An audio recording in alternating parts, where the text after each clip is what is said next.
Now we will hear from our head men's basketball coach, Dick Peth. Thanks for being here. We're excited for the upcoming season here, and with that said, we have 3 starters back from last year. 4 of our top 6 scorers are back from last year. And leading us in scoring a year ago was Jaron Sabas, who also played overseas this summer, represented the USA down in Brazil. So Jaron is off to a great start, scored, I believe it was 15 points in the first half of our UNI exhibition game the other day. He's already at 1,000 points and excited about what he's going to bring his senior year. We also have Cam Kickbush back at point guard. Cam was a second-team all-conference guy from a year ago, and he's looking to have a phenomenal year for us as a senior and leading our team. Also in the starting lineup, Josh Gailing out of Dyersville Beckman started for us a year ago. We anticipate that Josh has a great chance of being in double digits this year as our starting post. And then along with him, fourth of our top 6 scorers is Max Smith-Drehas out of Cedar Rapids Prairie, who I thought played pretty well in the exhibition game versus UNI on Sunday. That was a great experience for us, opportunity for our guys to be on a big stage, and it was also a great learning experience because we came into the classroom and we watched film for just under an hour before stepping on the floor and saw that progress in yesterday's practice. The league has been very, very successful on a national level. With Nebraska Wesleyan returning 4 of their top 5 players a year ago and winning the national title. And in one of the polls out there was 3 of our teams in the top 20 at season's end. And so strength of schedule is really critical. I know a year ago we were in the top 10 in the nation in strength of schedule, and we try to play as difficult a schedule as we possibly can prior to heading into the conference play. Thus, we have the Turbo College NAI program out of La Crosse, Wisconsin, here early on, as well as over Thanksgiving weekend. We have 2 NAI schools coming in here as well. Questions? What do you feel like are the biggest challenges this group will face?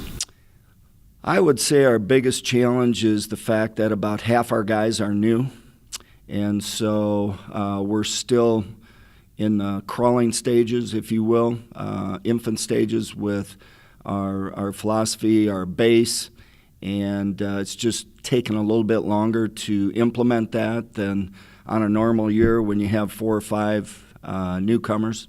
So that's a big change. And like I say, our young guys are learning how to learn right now. They're being held accountable for things they've never been held accountable for in the past. Can you talk a little bit about your play in the under the basket? I mean, it sounds like the guard court's in pretty good shape. Is that where some things have to evolve? Well, yes and no. Again, I think Josh Gailing, returning starter a year ago, is going to go from about 7 points per game to, because he did share that position with one of our graduating seniors, to I think he can be easily double digits this year. His experience, the way that he played late in the season last year, and we've tweaked things a little bit as of right now. We're going to probably play with a little smaller lineup and change the way we play down low for the most part. I think there's very few teams, especially at our level, but in college basketball right now, where you see a true back-to-the-basket post player. Cam Kickbush was your 3rd leading scorer a year ago, and as a senior this year, how much has he improved between his junior and senior year, and not only on the court but in his leadership? Well, he's being much more vocal this year than what he was last season, and Uh, he's in a comfort zone right now, which allows him to really play to his strengths. A year ago, I think he was putting too much pressure on himself. But with that said, the game has slowed down for him. He struggled shooting the ball at UNI on Sunday, but the pace of the game was a lot quicker than what we're used to, too. But along with that, his early, I think we've had 11 or 12 practices now, he's shown, just phenomenal leadership and the ability to score. And we've tweaked things a little bit on the offensive end as well. And our guys have really been very, very good, very successful with the way we've changed things. We've never scored over 60 that I can remember here in the recent past at UNI. I know there's a few more possessions, obviously, but I really credit our guys and how they executed. We just weren't happy with the number of turnovers there. I think you have a very strenuous schedule. I want to say January. I feel like you have a game almost every other day. How will you be successful in that stretch and keep your guys fresh? Well, the biggest thing is to stay healthy, avoid the intangibles. But we do have a number of games in January that's going to be critical to everybody's run in the conference this year.